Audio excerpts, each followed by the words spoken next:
Bonjour à tous pour cette nouvelle vidéo et cet audio de l'époque qui va parler de Joseph Campbell et du monomythe. Le titre aujourd'hui, c'est Civilisation et entreprise du mythe, entre parenthèses, vide. Alors on commence tout de suite par l'introduction. L'Europe et le sens perdu de l'entreprise comme aventure. Les civilisations se construisent par des récits. Les entreprises naissent d'une vision et les peuples existent tant qu'ils savent raconter leur propre histoire. En gros, lorsqu'une société cesse de produire ses mythes, elle ne disparaît pas immédiatement, mais elle s'efface. En tout cas, ce qui s'efface, puisque la nature déteste le vide, finit par être rempli par des structures narratives et des histoires qui viennent d'imaginaires collectifs d'ailleurs.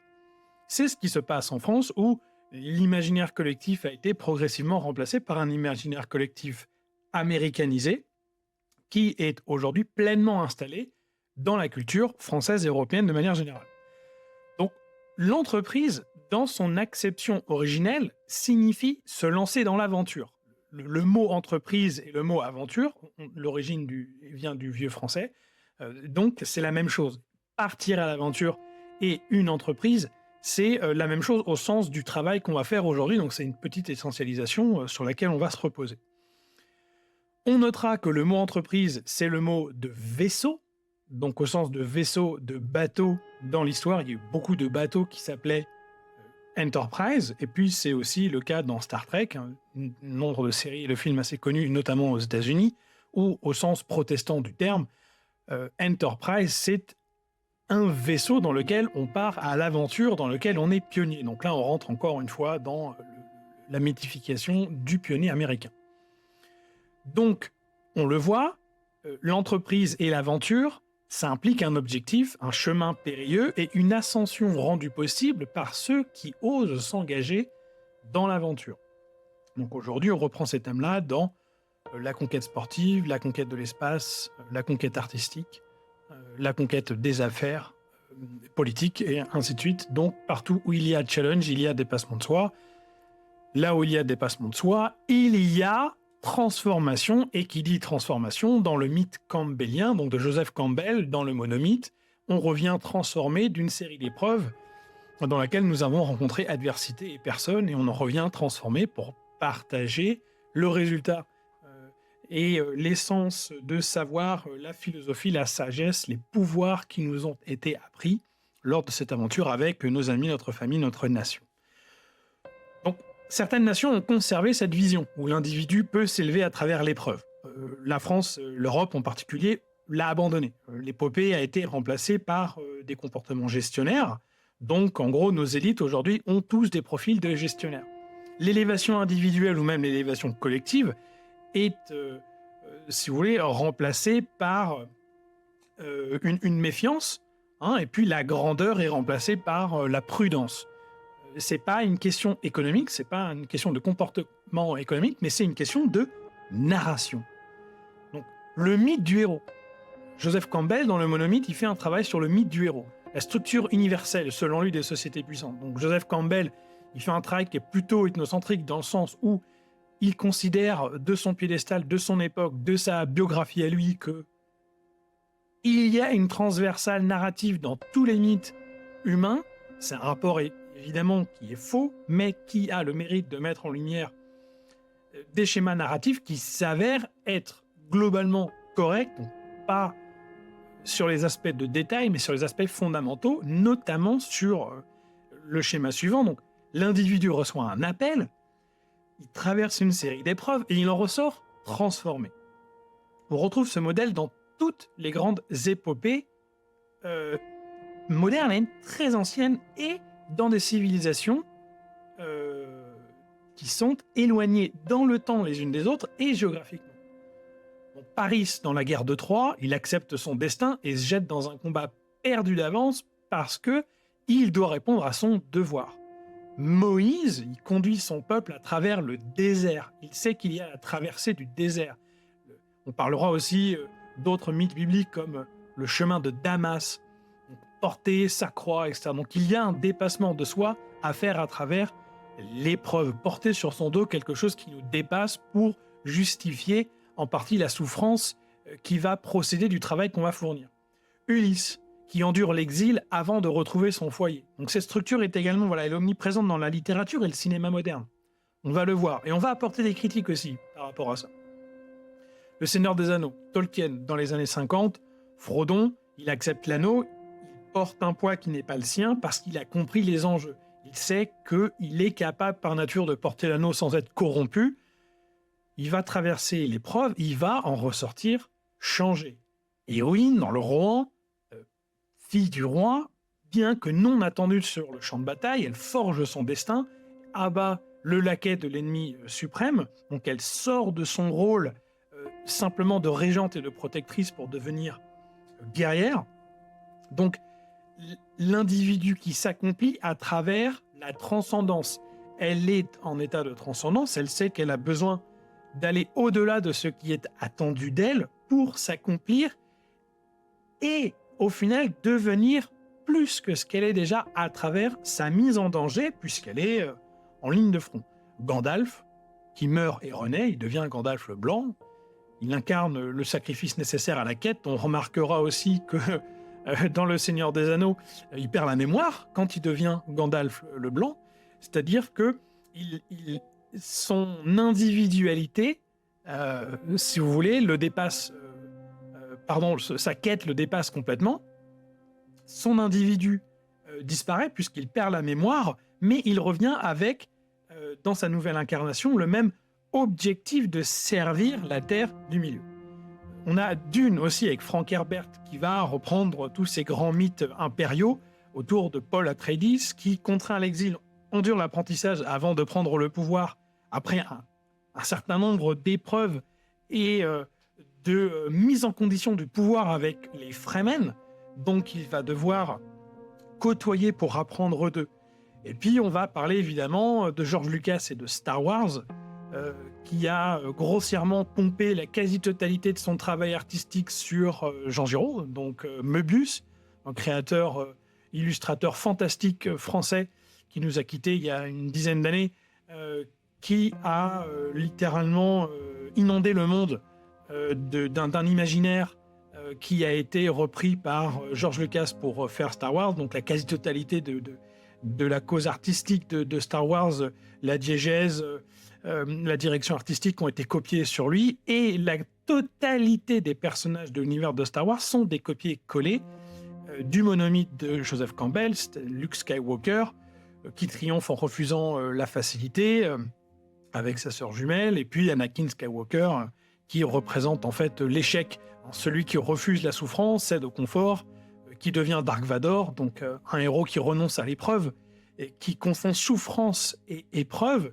et qui n'arrive pas à donner du sens à la souffrance qu'il perçoit. Donc il a perdu sa mère, il est endeuillé toute sa vie, il perd sa compagne, etc. Donc l'échec d'Anakin Skywalker, c'est en quelque sorte l'incapacité à s'inscrire dans un récit global, et il cherche à l'inverse, par ego, à construire le sien à travers la violence.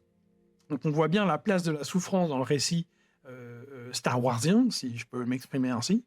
Donc le basculement d'Anakin, il illustre parfaitement ce qui arrive aux civilisations qui veulent plus de récits. En tout cas, plus de récits qui structurent le commun. Elles tombent dans une inertie où le seul maintien du confort prévaut au détriment de toute ambition transcendante. On rappellera que dans Star Wars, comme dans Dune par ailleurs, et comme dans Star Wars par ailleurs, mais on peut parler aussi de Kirikou, où Karaba la sorcière crée un nouvel ordre dans lequel elle va imposer la souffrance en vengeance des mauvais traitements des hommes à son encontre, avec un petit personnage. Donc on va avoir à chaque fois Harry Potter, Kirikou, Frodon, Luke Skywalker, Paul, donc des êtres qui, à travers l'épreuve, vont vers une transcendance à travers les épreuves. Et cette construction du mythe campbellien, si vous voulez, on la retrouve partout.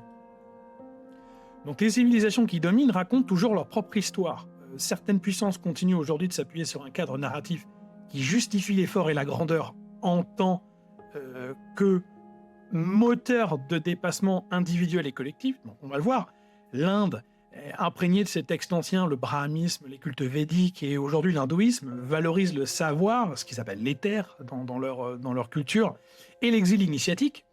C'est la raison pour laquelle beaucoup de personnes issues d'Inde vont mondialement se faire connaître, à travailler, à performer, à devenir reconnus à l'étranger, à revenir dans leur pays, partager leur savoir, après le rite initiatique. En Chine, on s'appuie sur la résilience et la renaissance de l'Empire, après chaque période de chaos, donc ça fait référence évidemment à l'imaginaire chinois impérial, avec la lutte contre Gengis Khan, les Mongols, la muraille de Chine, les murailles de Chine, etc. Donc des milliers d'années de résilience pour continuer à exister.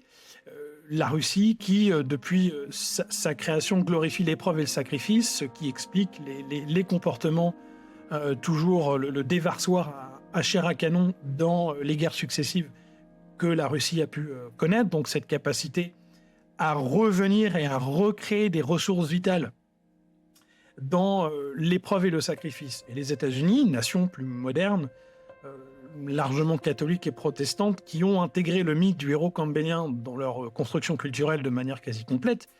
Donc on aura des exemples comme Bonnie and Clyde, on va avoir comme exemple la femme rebelle, le pionnier, le cow-boy, la femme savante. Donc on va avoir le self-made man, la self-made woman, etc. Donc on a tout cet imaginaire de l'élévation, souvent individuelle, mais qui procède très souvent d'un imaginaire protestant dans lequel il faut toujours être dans cette espèce de fausse modestie, cette construction du je viens de peu et je suis devenu tout.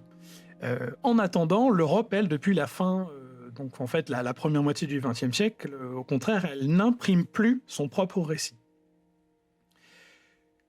Comment concilier cette perte de création de récits dans l'imaginaire et dans les faits, dans la rédaction de la culture, de la poésie, de la musique européenne et française, et le travail? Donc, on va devoir parler du travail et d'emploi pour bien comprendre le lien entre la narration campbellienne, le mythe qui permet d'exprimer, de justifier la souffrance comme un rite supposément obligatoire pour devenir plus que ce que l'on est, et donc avoir une vie suffisamment pleine pour donner une place à la souffrance, et en fait avoir une souffrance qui a un sens. On va parler de travail et d'emploi, donc c'est une contradiction moderne. C'est un travail qui a été repris par Chaplin, Charlie Chaplin, qui va beaucoup parler de l'absurdité du travail moderne, l'interchangeabilité des personnes qui travaillent. Donc, le travail a été, pendant très longtemps, considéré comme un état de création et d'élévation, de transformation. Fondamentalement, là, il faut que je vous parle de ma mère, qui, dans sa carrière de sage-femme, m'a toujours enseigné que être en travail, c'est concevoir, c'est accoucher. Une femme en travail accouche. C'est du travail. C'est pas un emploi, mais c'est du travail. Peindre une toile, c'est du travail. Produire une page d'écriture, un repas, ériger un mur, faire une maison, c'est être en travail. Donc il y a l'artisan, il y a l'œuvre, il y a l'artiste, donc il y a la question de, voilà, je mets quelque chose dans ce que je fais, et donc je suis plus, puisque j'ai créé quelque chose à travers une contrainte, un travail, une transcendance. Aujourd'hui, l'emploi, qui est plus une contrainte administrative qu'une création, a amalgamé le concept de travail et d'emploi. On ne sait plus faire la différence entre les deux. Quand je rentre chez moi le soir, que je fais un coup de ménage et que je me fais à manger, je travaille. Mais c'est pas un emploi. Et malheureusement, aujourd'hui, il y a beaucoup d'emplois dans lesquels il n'y a pas de travail. C'est-à-dire, on a un emploi où on ne fait rien. En fait, on va produire un effort, on va brûler des calories, mais on ne fait rien qui nous fasse nous transcender, on n'a que de la souffrance. Donc, on tombe malade, on a des maladies. Donc, c'est un petit peu devenu un palliatif économique, l'emploi sans un rapport avec la création de valeur existentielle. Donc, les entreprises cherchent des compétences et pas des vocations. Le travail, c'est plus vraiment un projet de vie, mais une fonction temporaire. Et les CV standardisés, on le voit bien, la recherche d'emploi déshumanisée, dépersonnalisée, comme si l'individu en fait devait se plier à un moule plutôt que de construire une trajectoire. Thomas Romer, dans son livre La création d'Dieu, le rappelle dans ses études sur les mythes fondateurs, les sociétés se structurent autour d'un imaginaire qui transcende l'individu et pas l'inverse. C'est la création de structures narratives collectives qui permet à l'individu de trouver une place et une justification aux choses qu'il ressent. Donc, sans récit collectif, le travail devient simplement un fardeau vide de sens. Et beaucoup du travail de Ken Follett, donc l'auteur, avec notamment son livre Les piliers de la Terre, dans son roman, il parle des cathédrales et des personnes qui construisent les cathédrales, en tant que projet civilisationnel. Donc en fait, on parle d'une époque qu'on appelle aujourd'hui les époques troubles, noires, sombres, le bas Moyen-Âge, etc. C'est une époque où on construit des cathédrales qui tiennent encore aujourd'hui debout.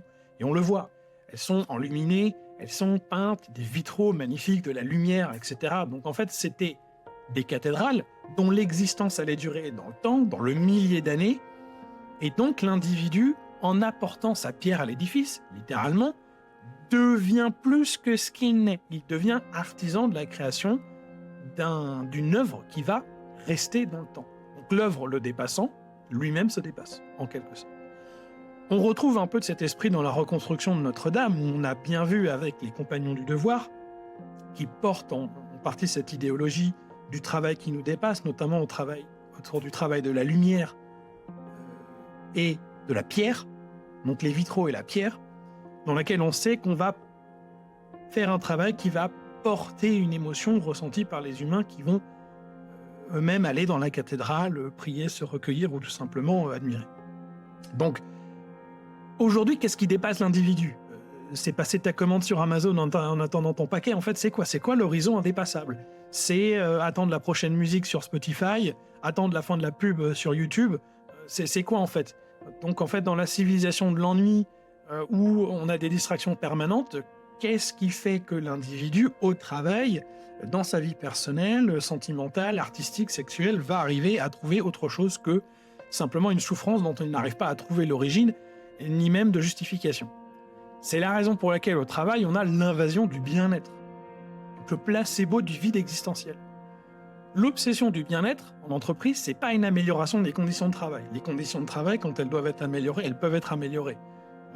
Il y a une pénibilité dans tous les travails, il y a des risques professionnels dans tous les emplois qui sont faits, mais c'est pas la même chose. Une réponse au vide créée par l'absence de projet collectif, c'est pas une amélioration des conditions de travail. L'amélioration des conditions de travail, c'est quand on a ciblé une pénibilité et qu'on y répond avec des outils adaptés, avec des organisations adaptées, avec des techniques adaptées. Aujourd'hui, le développement personnel, le cocooning en entreprise, c'est pas des solutions, mais des pansements. On met du yoga dans les salles de sieste pour compenser le vide de sens et le fait que les personnes stressent pour des métiers dont la plupart du temps, ils se foutent complètement puisqu'ils savent que l'entreprise se fout d'eux.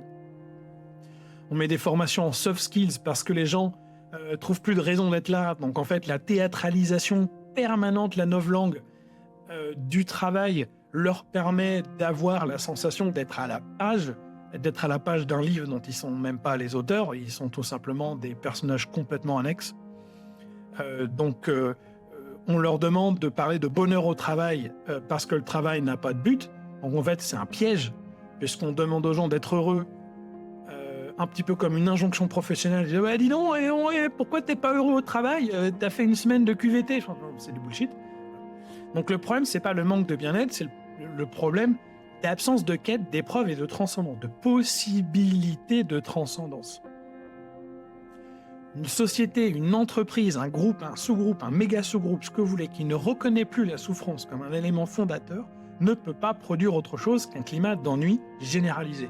Voyez sur LinkedIn les armées de margoulins et de margoulines qui se font passer, sur Instagram c'est la même chose, pour des gens riches, puissants, ou en tout cas qui désirent la richesse et la puissance en 3 semaines, qui se font passer pour autre. Donc c'est le culte du vide, le culte du mensonge, c'est-à-dire ils veulent un accomplissement sans passer par la souffrance. Ils ne comprennent pas que pour devenir ce qu'ils idolâtrent, il y a par nécessité un ensemble d'étapes et de souffrances auxquelles il faut passer. Je fais référence à la musique suivante, mais c'est Justin Bieber qui aujourd'hui parle ouvertement, et notamment dans ses musiques, d'un travail qu'il a fait lui-même sur son accession très tôt dans sa vie à une masse d'argent considérable et à une notoriété considérable qui l'a rendu littéralement malade. Donc il a acquis la récompense avant la souffrance.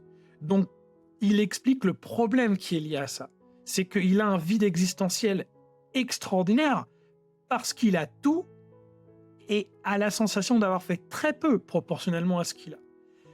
Donc, la question de la richesse, la question de l'accomplissement, la question du bonheur, de la dépression, du manque de sens, ce sont des questions extrêmement légitimes, profondes, qui sont à la fois compliquées mais simples. On doit en parler ouvertement aussi par rapport au manque narratif de notre société. Donc en conclusion, qu'est-ce qu'on peut dire? L'Europe, aujourd'hui, porte une civilisation qui est soumise parce qu'elle n'imprime pas son récit. Parce que tout commence par la culture. Une nation qui ne produit pas ou plus ses propres récits perd le contrôle de sa destinée. Elle est progressivement squattée dans son esprit, dans son amour, dans sa tristesse, dans son spectre émotionnel, par une représentation de ces dites émotions et de ces comportements d'autres civilisations. Donc elle ne porte plus les clés du camion. C'est pas elle qui est aux commandes. Donc Ken Follett nous rappelle que les grandes œuvres ne se construisent pas en une vie, et Thomas Romer nous montre que les mythes structurent notre rapport au monde, et Joseph Campbell nous ramène au fait que la discréditation qui s'est passée au XXe siècle à cause du fascisme, du nazisme, du communisme, la discréditation en Europe de la création de récits et d'êtres qui se sont élevés du collectif ont été, si vous voulez, des catastrophes qui sont imprimées dans notre esprit, on doit dépasser les turpitudes, les travers, les erreurs, les guerres. On doit reconstruire après les terreurs, les horreurs du début du XXe siècle. L'Europe doit passer le cap et réécrire une narration qui ne fait pas écho aux derniers êtres providentiels qui se sont clamés comme étant l'horizon indépassable de l'Europe. Les dictatures du début du XXe sont le triste résultat de constructions narratives sur la haine de l'autre. On doit construire aujourd'hui des schémas narratifs qui rassemblent les gens en Europe en faisant confiance à ce qui est en nous. Il est temps de remettre la création, le sacrifice et la quête au cœur d'une vision française, européenne. Sur nos mythes, il y en a suffisamment pour créer un imaginaire collectif dans lequel on aura tous une place. Sans cela, on sera bientôt plus qu'une ombre dans le récit des autres ou un cadavre dans une tranchée qu'on mène pour les autres.